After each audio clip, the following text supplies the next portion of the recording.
Boa noite, pessoal. Aqui quem fala é o professor Saulo.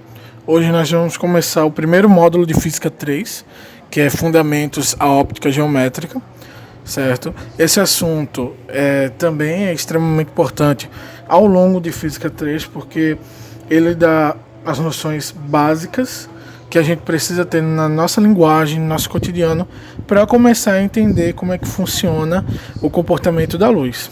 Certo? Como o nome já sugere para a gente vai ter uma visão da luz, ou seja, a gente vai estudar a óptica, a gente vai estudar o comportamento da luz, a gente vai pegar uma visão geométrica do comportamento dessa luz. Basicamente como é que essa luz se comporta no espaço e como essa luz se comporta interagindo com outras coisas, certo? A gente não vai estar entrando aqui em mecânica relativística, que seriam os fundamentos da própria luz e que contém algumas outras características um pouquinho mais complexas da luz, do comportamento da luz, mas a gente vai observar de uma maneira geométrica o que acontece com a luz no espaço e quais são os fundamentos básicos para a gente entender isso. Então vamos começar.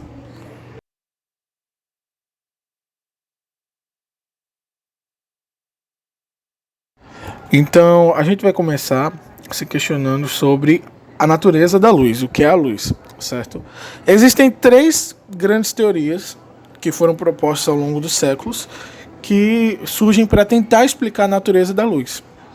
É bom a gente saber, vestibulares cobram, não com uma taxa tão grande, mas é sempre um conhecimento a mais, é bom a gente estar preparado para tudo. Então, primeiramente, a teoria corpuscular. Essa teoria ela foi proposta por Sir Isaac Newton, certo? No século 17, se eu não me engano. Ele já estava no auge do sucesso dele, ele já estava por volta dos 40 anos. E a ideia de Newton era a seguinte: a matéria, toda a matéria é feita de átomos. Embora esse daí não fosse um conhecimento tão como é que eu posso dizer, tão comprovado ainda nessa época que ele propôs essa teoria, mas grandes cientistas como Newton, Galileu, já, a palavra certa não é acreditar, mas já consideravam como um fato de que o universo era composto de pequenas partículas, pequenos corpúsculos, certo? Então, se uma mesa é feita de átomos, se pessoas são feitas de átomos, se tudo é feito de átomos, Newton ele tentou observar os efeitos da luz como se a luz ela fosse composta por esses pequenos corpúsculos, certo? Então, a ideia que Newton traz para a gente é o seguinte: imagine que a luz ela é feita por pequenos corpúsculos, ela é feita por átomos, beleza? Essa ideia ela explica um pouquinho alguns experimentos que ele fez na época. Então, na época dessa descoberta, ele tinha feito uma série de experimentos que talvez eu mostre um pouquinho mais tarde, que comprovavam essa ideia dele, porque eram experimentos que ele fez com a tecnologia da época. Ok. Essa teoria dele, pelo fato de ser dele, ou seja, pelo fato de estar atrelada ao nome de Isaac Newton, foi considerada como verdadeira. E os experimentos mostravam isso. Outro cientista, chamado Christopher Huygens, ele propôs uma ideia um pouquinho diferente algumas décadas depois. A ideia de Huygens era o seguinte: ele olhou para os experimentos de Newton e ele encontrou pequenas falhas, certo? E, juntamente com novos experimentos, ele construiu um novo modelo de teoria. Ele propôs que a luz não fosse composta por átomos, mas que ela fosse energia pura, certo? Circulando pelo vácuo, circulando pelo universo. Era um pouquinho complicado de compreender isso, porque o conceito que eles tinham de ondas nessa época não envolviam ainda as ondas eletromagnéticas que a gente conhece hoje, como micro-ondas, como raios ultravioleta, como raios infravermelhos ou raio-x. Mas Huygens construiu esse modelo e esse é um modelo mais aceito. Esse é o modelo que a gente aprende no ensino médio, certo? De que a luz é energia pura, vagando pelo universo, através da forma de ondas. Claro, essa daí não é a definição 100% mais correta. A gente tem um outro cientista chamado Einstein, que veio alguns séculos depois, e com a teoria da relatividade, ele trouxe umas novas ideias para a gente. Que ideias são essas? A luz, ela se comporta como energia? Se comporta como energia. Quando ela está se propagando no espaço, ela se propaga como energia pura. Porém, quando a luz ela bate em uma superfície ou incide em uma superfície, ela consegue fabricar partículas. E a gente conhece essas partículas, são os fótons. A gente vê isso, na verdade, nas aulas de química, certo?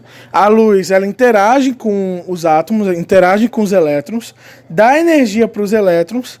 Esses elétrons, eles saltam e quando ele volta, a gente tem a produção de fótons. Então, a luz, ela é uma onda quando ela está se propagando e ela interage como partícula quando ela encosta em uma superfície, quando ela interage com os átomos, certo? Essas são as três principais teorias. A segunda teoria é a teoria que vai interessar para a gente, porque ela explica justamente como é que a luz se propaga. E é isso que a gente vai estar interessado aqui em óptica. Como essa luz se propaga e quais são os princípios que vão reger, certo?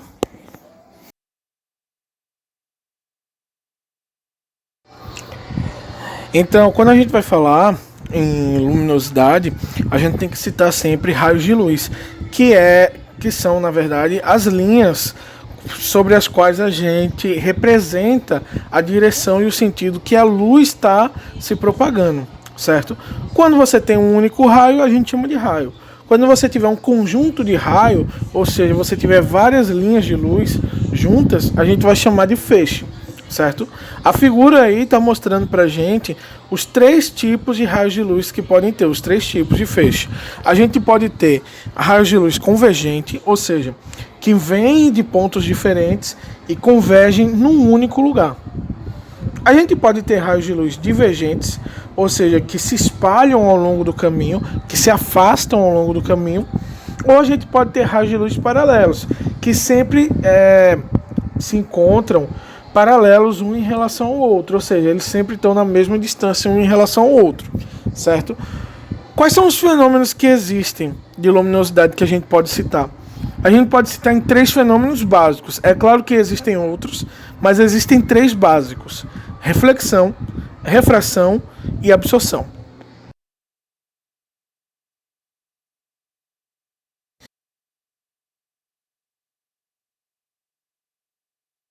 Então, aqui a gente tem uma demonstração de todos eles.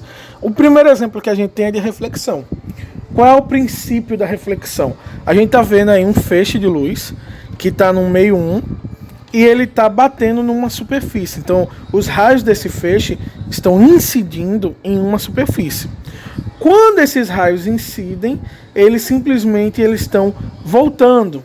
A gente vai ver que o nome disso é reflexão, ou seja, os raios batem e ao invés de atravessarem, eles vão refletir, eles vão retornar, mudando claramente o ângulo que eles estão fazendo. Mais para frente, a gente vai ver um pouquinho mais sobre reflexão, a gente vai estudar mais profundamente. O segundo exemplo que a gente tem é de refração. Você tem um feixe de luz e ele bate numa superfície. Só que ao invés de refletir, ao invés de voltar, ele atravessa, certo? Vocês podem ver que tem uma pequena diferença no ângulo com que ele atravessa. Esses raios eles estão paralelos, esse feixe está paralelo. Quando ele bate na superfície, ele se desloca um pouquinho, o ângulo dele muda um pouquinho e ele atravessa. O terceiro exemplo que a gente tem é o exemplo de absorção, ou seja, os raios luminosos eles batem, só que eles nem voltam nem atravessam, eles são absorvidos. Vale lembrar que na teoria de Huygens, raios são energia, né? Luz é energia. Então, esses raios que são energia, eles estão indo lá e eles estão sendo absorvidos. Um bom exemplo de absorção, por exemplo, é uma camisa preta. quando você está no sol. Os raios luminosos batem nessa camisa e eles são absorvidos pela camisa. É por isso que você tem a sensação de calor. Por isso que você tem a sensação de quando você usa roupas pretas, as coisas estão ficando mais quentes. Porque você está absorvendo a energia desses raios luminosos. Um bom exemplo de refração seria um copo com água, certo? E você colocar uma moeda lá dentro, um lápis lá dentro. Quando você fizer isso, e a gente vai ver mais na frente, você vai ver que a luz ela está atravessando, porque você está vendo o conteúdo dentro do copo, só que esse conteúdo está um pouquinho diferente. Você vai ver que esse lápis está um pouquinho maior e por aí vai. E um exemplo bom de reflexão seriam os espelhos. Também a gente vai estar estudando mais na frente, que é quando a luz bate, retorna, e aí a gente tem uma visão de nós mesmos naquela superfície.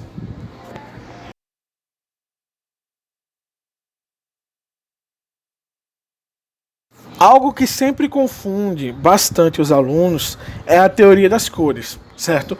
Como é que funciona a teoria das cores? Como é que eu consigo prever de que cor um objeto ele vai ter? A teoria das cores diz o seguinte: a cor que a gente vê é a cor que é refletida. Então, aqui eu tenho algumas imagens para vocês, certo? Nessa primeira imagem, a gente tem a luz branca, que é uma luz policromática, ou seja, é uma luz que tem várias cores diferentes nessa luz. Aí a gente se lembra do ensino fundamental, né? O branco, ele simplesmente é a junção de todas as cores, né? E o preto seria a ausência. Então, quando a gente coloca essa luz branca, essa luz policromática, e ela bate em uma superfície, ela pode fazer os fenômenos que eu descrevi agora há pouco. Pode refletir, ou seja, bater e voltar. Pode refratar, ou seja, bater e atravessar, ou pode ser absorvida. O que acontece?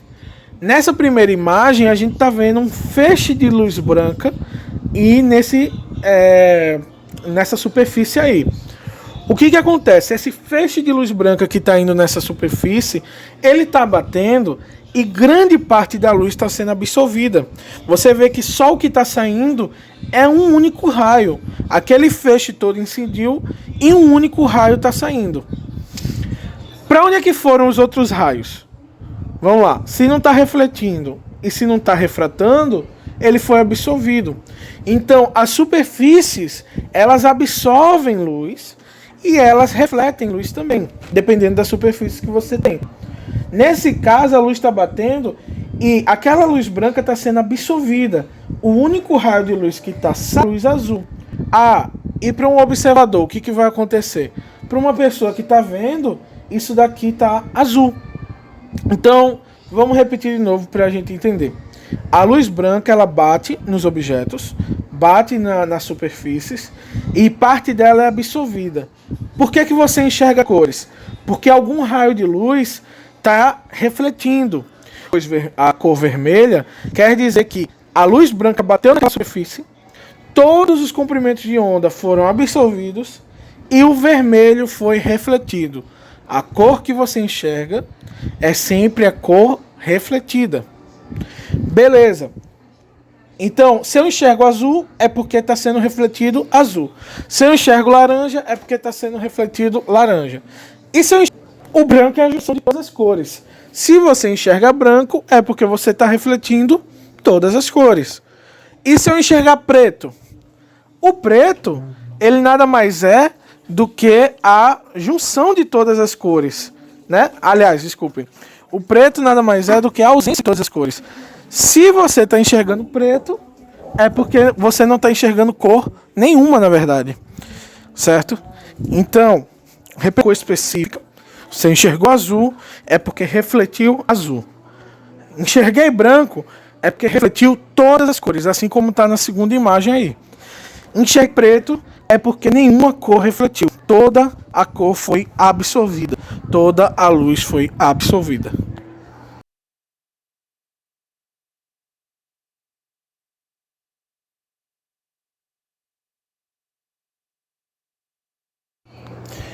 A luz emitida pelo Sol é uma luz branca, certo? Ou seja, uma luz policromática. Como eu falei, é uma luz que tem várias cores.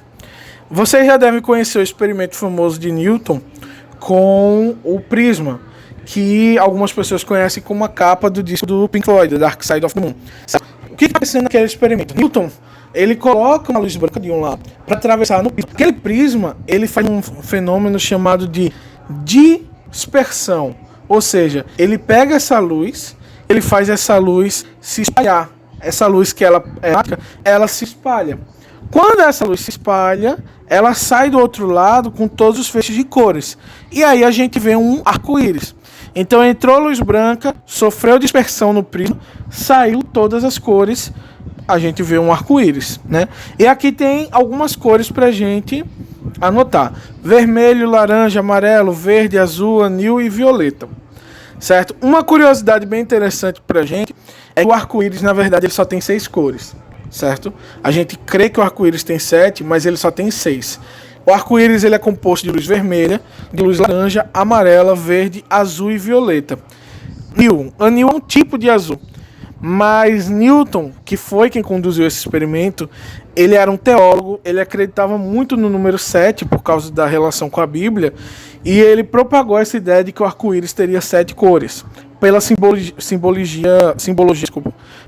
que tinha com o cristianismo, né? O arco-íris ele simboliza a aliança de Deus com o povo, e o número 7 é um número especial na Bíblia. Na prática, essa cor anil não existe, é só um tipo de azul diferente.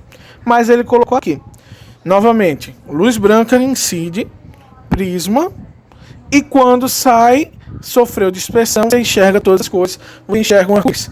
Isso é importante porque o fenômeno é o que acontece na natureza para a gente ter o arco-íris. Quando a luz bate nas gotículas de chuva, geralmente o arco-íris acontece após a chuva, quando a luz bate nessas gotículas, sofre esse fenômeno de dispersão. Pode sofrer ou pode não sofrer. E quando sofre o fenômeno de dispersão, aí a gente enxerga o arco-íris, a gente enxerga todas as cores se separando. Beleza?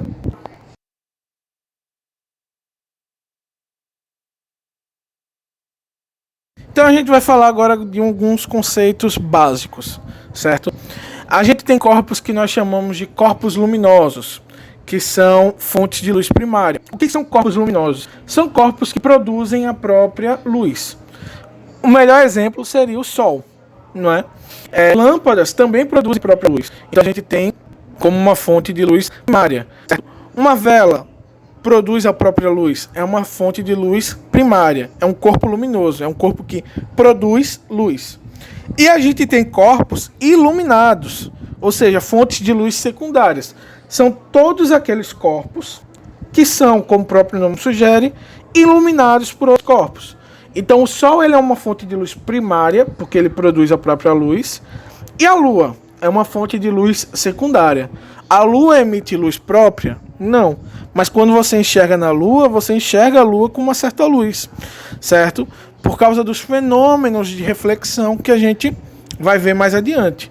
Então, ela é uma fonte de luz secundária. Ela não produz a própria luz, mas ela consegue transmitir, certo? A gente também pode classificar como luz pontiforme ou luz extensa. Luz pontiforme, o nome, eu já dei na aula de elétrica esse nomezinho.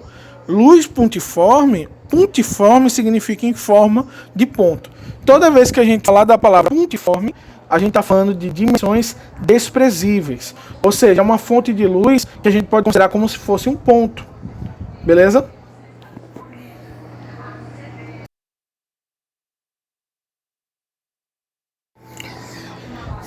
Então, a gente tem essa fonte de luz pontiforme, onde a dimensão é desprezível, certo? E a gente tem uma fonte de luz extensa, quando a dimensão importa. Então, um exemplo de fonte de luz pontiforme. Quando você tem uma vela, essa vela, a dimensão da luz que está produzindo nessa vela é tão pequena, a gente pode considerar essa fonte uma fonte pontiforme. Mas tem a fonte de luz extensa, que é quando as dimensões começam a importar. O Sol é uma fonte de luz, mas o tamanho do Sol é tão grande que isso daí vai trazer algumas consequências para a gente. Então, pontiforme, simplesmente a dimensão não importa, o tamanho não importa. Luz extensa é quando o tamanho importar. Meios ópticos são os tipos de meio pelo qual a luz pode se propagar. A gente tem 3 tipos de meios, certo? Um meio pode ser opaco, translúcido ou transparente. O que é que vem a ser um meio opaco? Um meio opaco é quando a luz bate nesse objeto, mas simplesmente não consegue atravessar. A luz bate nesse objeto e para. Ou pode voltar, certo? Então, vamos lá. Um livro. Um livro é um opaco. Você não consegue ver o que está atrás desse livro, porque a luz bateu ali, ou parou, ou voltou. Beleza? Você não consegue ver o que está atrás daquilo. O meio translúcido é aquele que a luz bate, só que ela sofre algum desvio. Então você pode ver o que está atrás, mas você não pode ver com tanta perfeição. Exemplo, um copo de água, como eu já falei, já citei aqui. Se você colocar um objeto dentro do copo de água, você consegue ver a forma desse objeto, mas você não consegue ter o tamanho real dele. Você não consegue ter a exatidão da localização. Porque a luz está batendo, atravessando, mas ela está refratando. Ou seja, ela está sofrendo um desvio. Por último, a gente pode ter um meio transparente, que é quando a luz ela bate, ela atravessa e ela não sofre desvio nenhum. Nesse caso, você consegue ver com perfeição o que está do outro lado, certo? Então, um vidro cristalino, um vidro puro, você consegue ver com perfeição o que está do outro lado desse vidro. São esses os 3 tipos de meio que existem: opaco, translúcido e transparente. Certo? Raios de luz eu já demonstrei, então vamos para a próxima parte.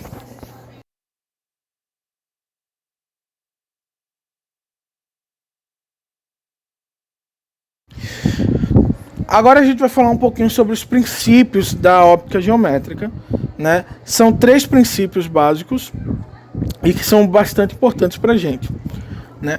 Que foram esses princípios que fizeram aquelas teorias que eu falei lá no começo serem bastante debatidas. São alguns dos princípios, certo? Então, o primeiro princípio é o da propagação retilínea da luz. O que isso quer dizer para a gente? Quer dizer o seguinte: toda vez que você tem um meio transparente, ou seja, aquele meio que a luz não sofre desvio, essa luz ela vai se propagar em linha reta, certo?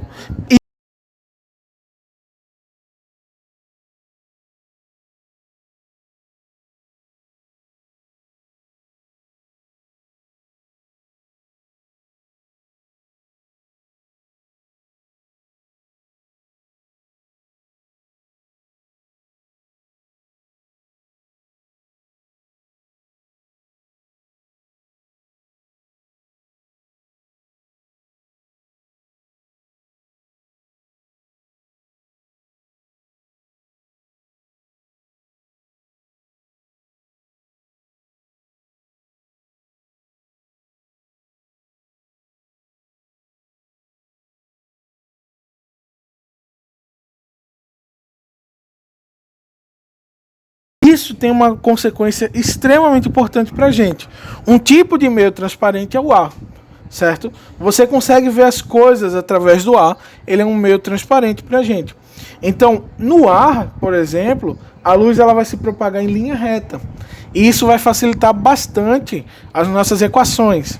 Como vocês estão vendo aí, e já é uma dica para vocês, esse assunto, ele, como o nome sugere, né, óptica geométrica, tem muita geometria, mas muita dessa geometria que a gente vai trabalhar aqui no ensino médio gira em torno de semelhança de triângulos, por exemplo, que são figuras geométricas mais simples, triângulos, etc. Então, a propagação retilínea, ela dita isso pra gente. Toda vez que você tem um meio transparente, você vai ver a luz em linha reta, nesse meio. Por que você não consegue ver com clareza uma pessoa que está na água? Porque você está num meio transparente, mas essa pessoa está num meio translúcido, certo? Nesse meio transparente, a gente sempre vai ter raios em linha reta. Eles não sofrem desvios em linha reta, certo? Vamos para o próximo. O princípio da independência. Que princípio é esse? Se eu pegar 2 fontes de luz e fizer esses raios se cruzarem, cada raio vai seguir o seu caminho, como está na figura a seguir, certo? Ou seja, um raio vai para um lado, o outro raio continua para o outro. Nenhum deles vai se chocar. E isso é muito importante. Nenhum deles vai se chocar, vai impedir ou vai fazer o outro ter desvio, certo? Os raios vão continuar se propagando em linha reta. O fato de você estar colocando duas fontes de luz para se cruzar não quer dizer que esses raios vão sofrer qualquer desvio pela natureza ondulatória da luz. A luz é onda, a luz é energia. Então ela continua se propagando em linha reta sem sofrer nenhum desvio, independente da existência de outros raios.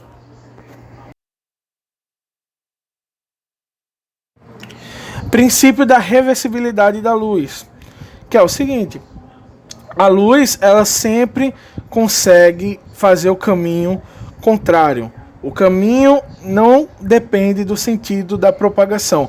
A luz sempre vai conseguir fazer o caminho contrário. Significa que se um raio de luz está fazendo uma certa direção e esse raio de luz está indo para frente, certo? E ele bater num objeto, ele consegue fazer o caminho contrário para trás.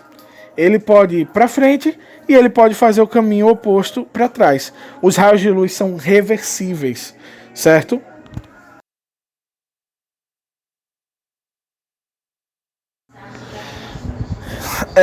Vamos falar agora de uma dessas consequências da propagação da luz. Geometricamente falando, o fato da luz se propagar em linha reta vai fazer surgir duas regiões que vão ser vitais para a gente, bastante importantes: sombra e penumbra. Muita gente se confunde no conceito de sombra e penumbra, certo? O que é uma sombra? Uma sombra é uma região que tem verdadeiramente ausência de luz. Então aqui nesse exemplo, a gente tem uma fonte de luz pontiforme, ou seja, ela é desprezível o tamanho dela. A gente tem um objeto opaco. A gente sabe que as linhas dos raios de luz, quando baterem nesse objeto, não vão conseguir atravessar. Mas vocês estão vendo que a gente tem duas linhas aqui que vão tangenciar esse objeto. Esse objeto, por acaso, está sendo uma esfera aí. A gente vai tangenciar esse objeto. Lembrando que é tangenciar é tocar em apenas um único ponto. Então está tangenciando esse objeto. A gente está vendo que esses raios de luz, eles são divergentes, ou seja, eles estão se afastando e eles estão formando uma região de sombra aqui embaixo. Essa figura toda, se você ver essa figura toda, ela é um cone. Simples assim. Aqui embaixo, aqui no anteparo, ela está conseguindo projetar uma sombra, ou seja, se uma pessoa estivesse nessa região, não conseguiria ver luz nenhuma. Esse objeto aqui está bloqueando a luz, está criando essa região de sombra que não permite que a luz passe, certo? Pela natureza dele de ser opaco. Então, uma região de sombra é uma região totalmente escura, com ausência de luz.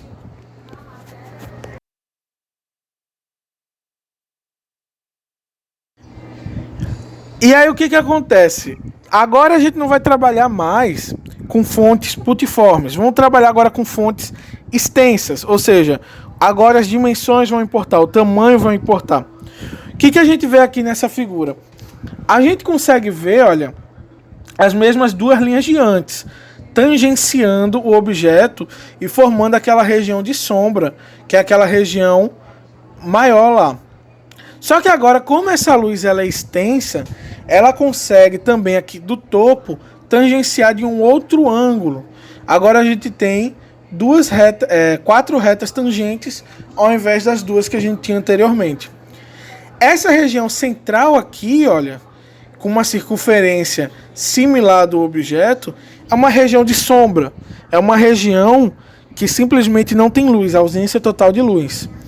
Mas agora essa região aqui no entorno, olha, ela tem ausência de luz? Tem, mas ela ainda consegue receber um pouquinho de luminosidade.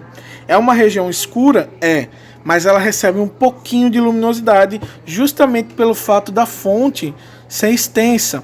E pelo fato da fonte ser extensa e causar uma diferença de ângulos, parte dos raios conseguem bater nessa região e partes dos raios não conseguem bater.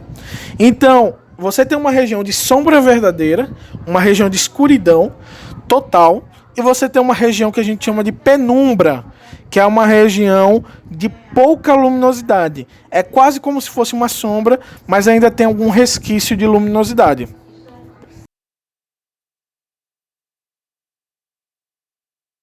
Onde é que essa parte de sombra e penumbra vai ser importante para a gente? Existem dois fenômenos, existe um fenômeno bastante importante sobre isso, que a gente conhece bem, que é o fenômeno do eclipse. E é um fenômeno favorito em cair em vestibular. Nós temos dois tipos de eclipse: o eclipse solar e o eclipse lunar. Na verdade, a gente tem quatro. A gente pode ter um eclipse total do Sol, um eclipse parcial, a gente pode ter um eclipse total lunar e um eclipse parcial. Mas aqui eu vou pegar só a ideia básica para a gente poder compreender, certo? Então, qual é o eclipse solar? O que é um eclipse do Sol? O eclipse do Sol ocorre quando a Lua se encontra entre o Sol e a Terra, certo? Então, aqui a gente tem um diagrama. Você vê que o Sol ele é uma fonte de luz extensa. O Sol é maior do que a Lua, o Sol é maior do que a Terra, certo? E a Lua está num certo ângulo que está entre o Sol e a Terra. O que acontece? O Sol ele consegue tangenciar essa Lua de várias maneiras diferentes, porque ele é extenso. Então se lembre, olha, a gente agora está com 4 linhas tangentes na Lua. Ele vai formar uma região de sombra, que é a região onde vai ter um eclipse solar total, e uma região de penumbra, que é onde vai ter um eclipse solar parcial, certo? A gente vai ter um eclipse solar total, que é a região de sombra, e um eclipse parcial, que é a região de penumbra. Idêntico ao que aconteceu na figura anterior. Uma região de sombra e uma região de penumbra. Por que acontece? Porque o Sol é uma fonte extensa de luz. Ele consegue tangenciar a Lua em vários pontos, com vários raios diferentes. E não apenas com 2, como uma fonte putiforme poderia fazer.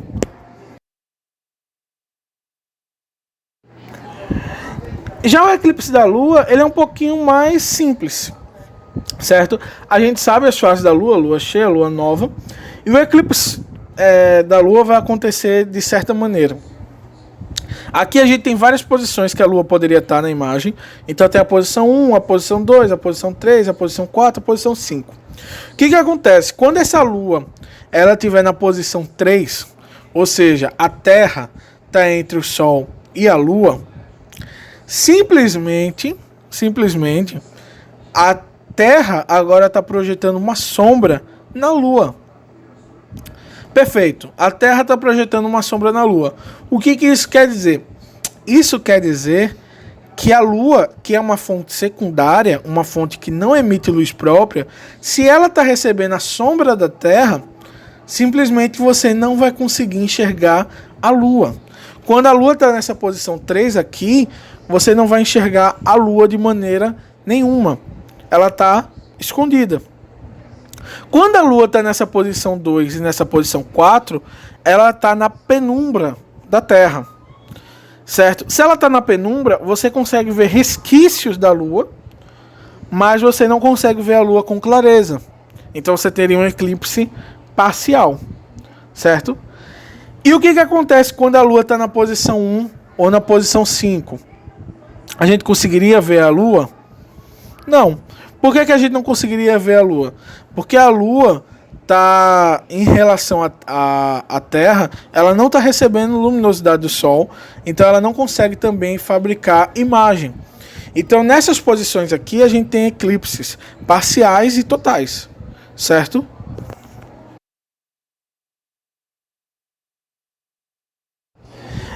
O último fenômeno que a gente vai falar hoje é o da câmara escura, certo? A câmara escura é um mecanismo para a gente entender como a luz ela funciona.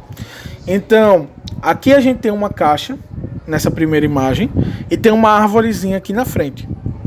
E tem um pequeno furo nessa caixa, certo?